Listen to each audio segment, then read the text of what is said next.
Он рисовал катастрофы так, будто сам находился внутри них. Падающие самолеты, обезумевшие толпы, аварии, пожары, паника и страх – все это Вальтер Малина превращал в захватывающий визуальный спектакль. Его иллюстрации смотрели миллионы итальянцев, а сегодня их называют предсказаниями будущего и сравнивают с кадрами из кино. Как художник, замеченный самим Муссолини, стал главным хроникером человеческих катастроф XX века, и почему интернет внезапно вспомнил о нем спустя десятилетия. Добро пожаловать на канал! Если вам интересны тайны живописи, скрытые смыслы картин и необычные судьбы художников, поддержите видео лайком и подпиской. Вальтер Малина – художник, который превратил катастрофу в искусство. Есть художники, которые пишут красоту. Есть художники, которые пишут трагедию. А есть Вальтер Малино – человек, сумевший превратить человеческий страх, хаос и катастрофу в визуальный язык целой эпохи. Сегодня его имя известно далеко не всем, но практически каждый хотя бы раз видел его работы, даже не подозревая об этом. В интернете постоянно всплывают странные, тревожные иллюстрации середины XX века. Люди в фантастических шлемах, безумные аварии, рушащиеся мосты, паника на улицах, крушение поездов и самолетов. Многие принимают их за современные цифровые коллажи или кадры из ретро-футуристического фильма. На самом деле все это – работы итальянского художника Вальтера Малино. Он родился 5 ноября 1915 года в городе Реджо-Эмилия в Италии. Позже семья переехала в Милан, город, где будущий художник фактически вырос и начал свою карьеру. Уже в подростковом возрасте Малино проявлял интерес к сатирическому рисунку и карикатуре. В 15 лет он опубликовал первые работы в студенческой газете «Libro e Moschetto», связанной с фашистской молодежной организацией. Именно там его заметили представители режима Бенито Муссолини. Вскоре молодой художник начал сотрудничать с газетой «Il Popolo d'Italia», официальным изданием национальной фашистской партии. Этот факт сегодня нередко вызывает споры, однако важно понимать исторический контекст. В Италии 1930-х годов огромное количество художников, журналистов и издателей были так или иначе встроены в государственную систему, а для молодого иллюстратора подобная работа становилась прежде всего профессиональным шансом. Но настоящая известность пришла к Малино не через политику, а через массовую культуру. Уже в середине 1930-х годов он начал работать для популярных итальянских журналов «Il Manello», «L'Intrepido» и «Giovinetto». Там он рисовал карикатуры, иллюстрации и комиксы. Очень быстро стало понятно, что у художника есть редкий талант – умение создавать сцену, в которой движение буквально вырывается за пределы изображения. В конце 1930-х Малино увлекся приключенческими комиксами и научной фантастикой. Он работал над сериями «Вирус», «Il Mago della Foresta Morta», «Капитан Лаудаче», «Маскера Бьянка» и другими проектами, сотрудничая с известным сценаристом Федерико Педроччи. Уже тогда в его рисунках начали проявляться главные черты будущего стиля – драматическая композиция, ощущение опасности и почти кинематографическая динамика. Но главным поворотом в его судьбе стал 1941 год. Именно тогда Вальтер Малино начал работать для легендарного итальянского еженедельника «Ла Доменика дель Корьере». Сначала он чередовался с художником Ахилле Бельтрами, знаменитым мастером журнальной иллюстрации, а затем фактически стал главным визуальным лицом издания на многие десятилетия. Сегодня сложно представить, какое влияние имел этот журнал. До эпохи телевидения именно такие еженедельники формировали визуальное восприятие мира для миллионов людей. Фотография еще не могла быстро и эффективно показывать события, поэтому художники становились своеобразными режиссерами новостей. И Малино оказался идеальным человеком для этой роли. Он рисовал катастрофы так, будто зритель находился внутри события. Падающие самолеты, горящие корабли, обрушение зданий, наводнения, драки, погони, паника, толпы людей на грани гибели. При этом художник никогда не ограничивался простой фиксацией события. Его работы были почти театральными постановками, где каждая фигура находилась в идеальной точке напряжения. Малино обладал удивительным чувством движения. Даже статичная обложка у него выглядела как стоп-кадр из фильма «Катастрофы». Зрителю казалось, что еще секунда, и изображение оживет. Особенно поражает то, насколько тщательно художник выстраивал композицию. Он умел направлять взгляд зрителя через хаос сцены.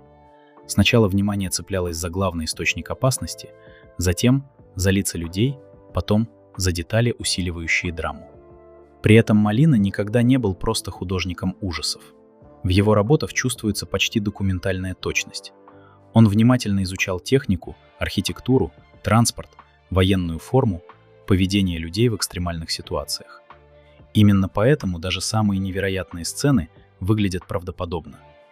Одной из самых известных работ художника стала иллюстрация фантастического транспортного средства «Сингалетто», опубликованная в декабре 1962 года. На рисунке изображены люди, передвигающиеся по городу в индивидуальных закрытых капсулах. Спустя десятилетия эта работа внезапно стала вирусной в интернете.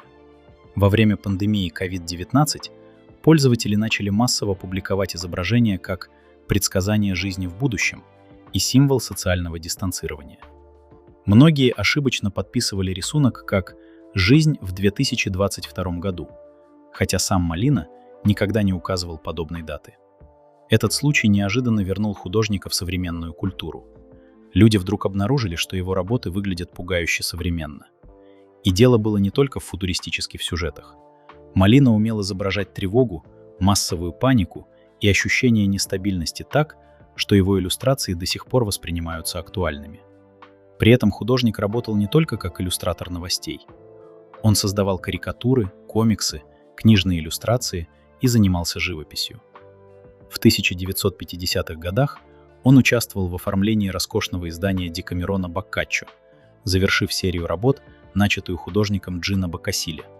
С 60-х годов Молина все больше времени посвящал именно живописи. Однако даже в его более спокойных работах сохранялось ощущение скрытого напряжения. Он словно не мог полностью отказаться от драматического взгляда на мир.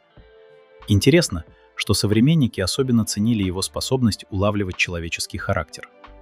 Журналист Индро Монтанелли говорил, что Молина обладал скандальным талантом видеть индивидуальность человека через черты лица. А писатель Оресто дель Буоно отмечал, что художник изображал людей без лести, но и без клеветы.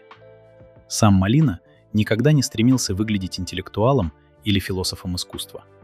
Он был прежде всего профессионалом массовой визуальной культуры, человеком, который понимал, как удержать внимание зрителя. Именно поэтому его работы сегодня выглядят удивительно современно. Фактически, он предвосхитил эстетику визуальных медиа 21 века. Эмоциональный удар, мгновенное вовлечение, драматический кадр, ощущение присутствия внутри события. Многие его иллюстрации напоминают одновременно постеры фильмов катастроф, стоп-кадры новостей и вирусные изображения из социальных сетей. Но при всей эффектности Молина оставался художником своего времени, эпохи, пережившей войны, политические кризисы, технические революции и страх перед будущим. Возможно, именно поэтому в его работах так много напряжения. 20 век сам по себе был временем постоянной тревоги. Вальтер Молина умер 8 декабря 1997 года в Милане. После его смерти интерес к его творчеству ненадолго ослаб, однако в 21 веке художника буквально открыли заново. Интернет сделал его иллюстрации вирусными, коллекционеры начали активно искать выпуски Ла Доменика дель Карьере, а искусствоведы вновь заговорили о феномене журнальной иллюстрации как важнейшей части визуальной культуры прошлого века. О личной жизни Вальтера Молина известно не так много, и это довольно характерно для художников-иллюстраторов его поколения. В отличие от кинозвезд или скандальных модернистов, Молина почти не превращал свою частную жизнь в публичную историю. Достоверно известно, что в 1940 году он женился на Нерине Морро. У пары родилось 2 детей. Дочь Марина Молина, ставшая карикатуристкой, сын Пиппо Молина, работавший музыкантом и композитором.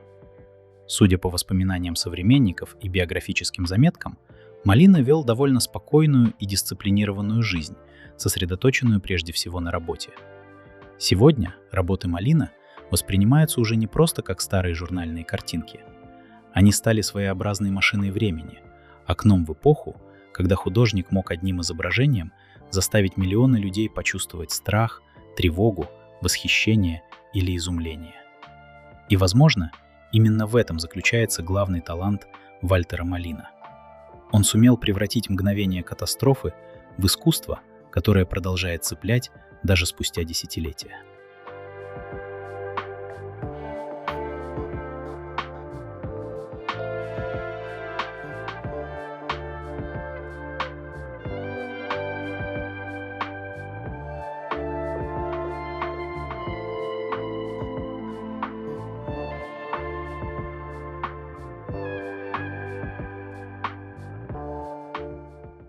Спасибо, что досмотрели до конца.